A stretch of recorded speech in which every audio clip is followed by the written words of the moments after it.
আপা ডিমের আলি কত? 2000 টাকা ভাই। এত কে? ডিমের পিস কত? এক পিস 500 টাকা। কি কন, কালকে তো 450 টাকা ছিল। ভাই গতকালকের কথা ভুলা যান, যত দিন যাইবো ততই দাম বাড়বো, দাম আর কমবো না। এত দাম হইলে কেমনে লমো আপা, একটু কম রাখেন। কম হইব না ভাই, ডিম ছাড়া অন্য কিছু নিলে কম রাহন যাইতো। ডিমের ব্যবসায় লাভ নাই বললেই চলে, কম রাহন যাইবো না। যত দিন যাইবো তত ডিমের দাম বাড়বো। কি কন আপা, আগে ডিম কিনতাম এক হালি 40 টাকা দিয়া, আর এক ডজন 120 টাকা দিয়া। ভাই সেই দিনের কথা ভুলা যান, সেটা আসলে 2023 সাল, আর অহন হইতাছে 2050 সাল। হ্যাঁ, দাম যে আর কবে কমবো।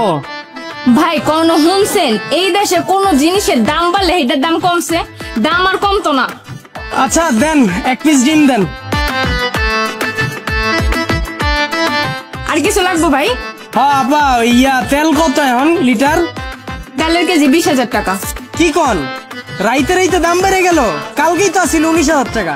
তেলের দাম সেকেন্ডে সেকেন্ডে বাড়ে। লিটার 20,000 হইলে এক মুখা কত? 570 টাকা।